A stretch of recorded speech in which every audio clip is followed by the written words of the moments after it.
একা থাকলেই জানি না আমার কেন কান্না পায়। আমার এটা একটা অত্যন্ত প্রিয় মানুষের জন্য তৈরি করছি। তো তারপরে গোটা চারিধারটায় ফেভিকল দিয়ে দিলাম। আমি তো অনেক কষ্ট করে নিজের হাতে এটা বানাচ্ছি। এটা ভালোভাবে রোদে শুকাবো, কারণ কি রোদে না শুকালে অনেকটা দূর যাবো তো এই জিনিসটাকে নিয়ে। বোনের বাড়ি থেকে এবার আমি নিজের ঘরে নিয়ে যাচ্ছি, আর এই কাজটা আমি বোনের বাড়িতে বানাচ্ছিলাম। তো দেখে নাও তোমরা ফাইনাল লুক। হ্যালো বন্ধুরা, তোমরা সবাই কেমন আছো? আশা করছি তোমরা সবাই খুব ভালো আছো। আমিও খুব ভালো আছি। আজ দেখো আমি বসে গেছি একটা সুন্দর করে নিজের হাতে ফ্রেম তৈরি করব বলে। আর আমার এটা একটা অত্যন্ত প্রিয় মানুষের জন্য তৈরি করছি। এখানে দেখো আমার একটা ছোট্ট বোন বসে গেছে আমার সাথে সাথ দেওয়ার জন্য। আমার সাথে এগুলো হাতে হাতে হেল্প করে দেবে। আর এখানে দেখো ভরপুর রোদে আমরা ছাদের মধ্যে বসে গেছি। এখানে একটা অল্প ছোট ছাওয়া পেয়েছি, এখানেই বসে গেছি। তো চলো ভিডিওটা দেখতে থাকো। এখানে দেখো পার্পেল কালারের লাভ হার্ট কেটে নিয়েছি, কতগুলো ফ্লাওয়ার্স বানিয়ে নিয়েছি ভাঁজ করে। আর এখানে ইয়েলো কালারের কতগুলো ছোট ছোট ফ্লাওয়ার্স বানিয়ে নিয়েছি, সুন্দর করে কেটে নিয়েছি ফার্স্টে এভাবে। তারপরে এই ভাঁজগুলো খুলে এরকম ইয়েলো কালারের ফ্লাওয়ার্স হয়ে যাচ্ছে। তো এবারে দেখো একটা রিং করে কেটে নিয়েছি, একটা কার্ডবোর্ডকে রিং করে কেটে নেওয়া হয়েছে কম্পাসের সাহায্যে। তারপরে এখানে স্কেল আঠা নিয়ে সমস্ত কিছু নিয়ে বসে গেছি। এসব করতে করতে আমি হঠাৎ করে স্যাড হয়ে যাই। জানি না কেন আমার মাঝে মাঝে এই দুঃখগুলো আমার মাথায় ঘোরে। আসলে মানে আমি নিজেই চিন্তা করে খুঁজে পাই না যে আমি কি করব জীবনে, আমার কি কিছু আছে। মানে আমি সত্যি অনেকটা স্যাড হয়ে গেছিলাম, তাই খুব কান্না পাচ্ছিল। বোন তখন নিচে গেছিলো দুপুরবেলায় ভাত খেতে। তো আমি একাই বসেছিলাম। একা থাকলেই জানি না আমার কেন কান্না পায়, খুব কান্না পায়। মনে হয় আমি খুব কাঁদি, নিজের বুকটা হালকা করি, নিজের মন থেকে যত কষ্টগুলো দূর করি, কিন্তু হয় না। যতই কাঁদি না আমার মন থেকে দূর হয় না কষ্ট। আসলে কি বলতো, প্রতিটা দিন আমি কষ্ট পেয়েই চলি। একটা কষ্ট পাবো, আবার কাঁদবো, কেঁদে ভুলে যাব কথাটা, আবার সেম কষ্ট, আবার কিছুদিন পর, আবার তার কিছুদিন পর, আবার তার কিছুদিন পর, এইভাবে কষ্ট পেতে পেতে প্রায় প্রতিটা দিনই কষ্ট পাচ্ছি বলতে পারো। তো তার জন্যই কেঁদেও আমার কষ্ট দূর হয় না। তো এসব কথা বাদ দাও, চলো একটা সুন্দর জিনিস করতে বসেছি, দেখতে থাকো ভিডিওটা। এখানে সব ভাঁজগুলো আমি খুলে নিয়েছি, ইয়েলো কালারের ফ্লাওয়ার্সগুলো। এবার কার্ডবোর্ডের তৈরি ওই গোল রিংটার ওপরে এই পার্পেল কালারের লাভ হার্টগুলো বসিয়ে দেবো ফেভিকল দিয়ে।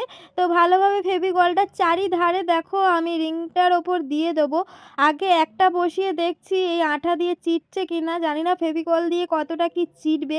ওই জন্য ফার্স্টে একটা ভালোভাবে ট্রাই করে দেখছি, কেন কি এগুলো ভাঁজ আছে। তো ভাঁজ যদি একটা প্লেন থাকতো তাহলে ভালোভাবে বসে যেত। এই ভাঁজ জিনিসটার ওপরে কীভাবে বসি না। তারপরে দেখলাম না খুলছে না, ভালোভাবে রোদে শুকিয়ে নিলাম। তো তারপরে গোটা চারিধারটায় ফেভিকল দিয়ে দিলাম। এবারে ভালোভাবে ওই ফেভিকল আঠাটাকে ভালোভাবে সেটাকে মানে ছড়িয়ে নিচ্ছি। এবারে সমস্ত পার্পেল লাভ হার্টগুলো দিয়ে দেবো এক এক করে। তো বন্ধুরা, জীবনে যত কষ্টই আসুক না কেন, আমি জানি ভগবান ঠিক কোনো না কোনোভাবে, তুমি যদি কোনো দোষ না করে থাকো কারোর কাছে, তুমি যদি সত্যি করেই একটা ভালো মানুষ হও, সত্যি করেই তোমার মনে কোনো পাপ না থাকে, তুমি কোনো যদি দোষ না করো, তাহলে ভগবান তোমার ঠিক মঙ্গল করবে, আমি সেটা জানি। আর আমার ক্ষেত্রেও সেটা হচ্ছে। আর আমি তো এইটা যার জন্য বানাচ্ছি, তার সাথে তো আমার বহু দিন ধরে দেখার ইচ্ছে ছিল তাকে। সে আমার মানে একটা মানে স্বপ্নের মানুষ ছিল। তো তার সাথে আমি ফাইনালি দেখা করব। এখন আমি ভিডিওতে বলছি না আমি কার জন্য এটা বানাচ্ছি, জানি না সে পারমিশন দেবে কি না। আমি তার নামটা মানে তার সাথে তাকে আমি এই জিনিসটা দেবো, তার এটা পছন্দ হবে কি না আমি সেটা মানে কিচ্ছু জানি না আমি। তো আমার নিজের মন থেকে আমি ভাবলাম এটা বানাবো তার জন্য। ও খুশি হবে নাকি আমি সেটাও জানি না। তো চলো দেখা যাক তাকে এটা দেওয়ার পর সে খুশি হয় কি না। আমি তো অনেক কষ্ট করে নিজের হাতে এটা বানাচ্ছি। আর আমি এসব জিনিস জানো কোনো দিন করিনি, আজ ফার্স্ট টাইম। অনেকজনা আছে অনেক স্কুলে এরকম প্রজেক্ট বানানোর জন্য অনেকজনা বানায়, তো আমি এসব কোনোদিনই করিনি। প্রথম থেকেই বলতে পারো, ছোটো থেকে আমার এসব কাজ, এটা জীবনের আমার ফার্স্ট আমি এসব ক্রাফটিংয়ের কাজ করছি। সব ফোন দেখে দেখেই করলাম, ইউটিউব দেখে দেখে। তো এগুলো ভালোভাবে এই ফেভিকল আটাটার মধ্যে চিপে চিপে বসিয়ে দিলাম। তো এবারে এই ইয়েলো কালারের ফুলগুলো এবার এটাতে বসাবো। এই যে ফাঁকগুলো দেখা যাচ্ছে, এই ফাঁকগুলোতে দেখো বসিয়ে দিলাম এক এক করে। এবারে কিন্তু এটা ভালোভাবে রোদে শুকাবো, কারণ কি রোদে না শুকালে অনেকটা দূর যাবো তো এই জিনিসটাকে নিয়ে। যতই হোক কাগজের তৈরি, ছেড়ে গেলে এত কষ্ট করে বানালাম, ছেড়ে গেলে কীরকম লাগবে না, জিনিসটা দিতেও ভালো লাগবে না, আর এত কষ্ট করে বানালাম সেটা না দিলেও মনটা পুরো খারাপ হয়ে যাবে। তো খুব ভালোভাবে বেশি বেশি করে আঠা দিয়ে বসাচ্ছি। এখনও তো যাইনি, যাব দেখি, মানে যেদিন আমি এই ভিডিওটা শ্যুট করছি সেদিন তো নয়, তার দুদিন পরেই আমি তার কাছে যাই।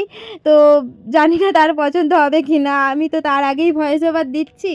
তো দুদিন ধরে এটা শুকানো হয়েছে বোনের বাড়ি থেকে, এবার আমি নিজের ঘরে নিয়ে যাচ্ছি। আর এই কাজটা আমি বোনের বাড়িতে বানাচ্ছিলাম এটা। তো দেখো সাইকেলে করে নিয়ে যাচ্ছি কত সাবধানে, মানে আমার বোনের বাড়ি থেকে আমার ঘরটা সাইকেলে যেতে 15 মিনিট লাগে। সাইকেলে করে আস্তে আস্তে আস্তে আস্তে জিনিসটাকে নিয়ে যাওয়া হচ্ছে। এবারে আমি দোকানে গিয়ে তার ফটোটা বের করব, ফটোটা বের করে আবার এটার মধ্যে এটা চিটাবো। তো দেখে নাও তোমরা ফাইনাল লুক। किसके दो पंख लेके उड़ा चला जाए रे, जहाँ नहीं जाना था ये वही चला हाय रे। उम्र का ये ताना बाना समझ न पाए रे, जुबां पे जो मोह माया नमक लगाए रे। के देखे न भाले न जाने न दाए रे, दिशाहारा केमन बुक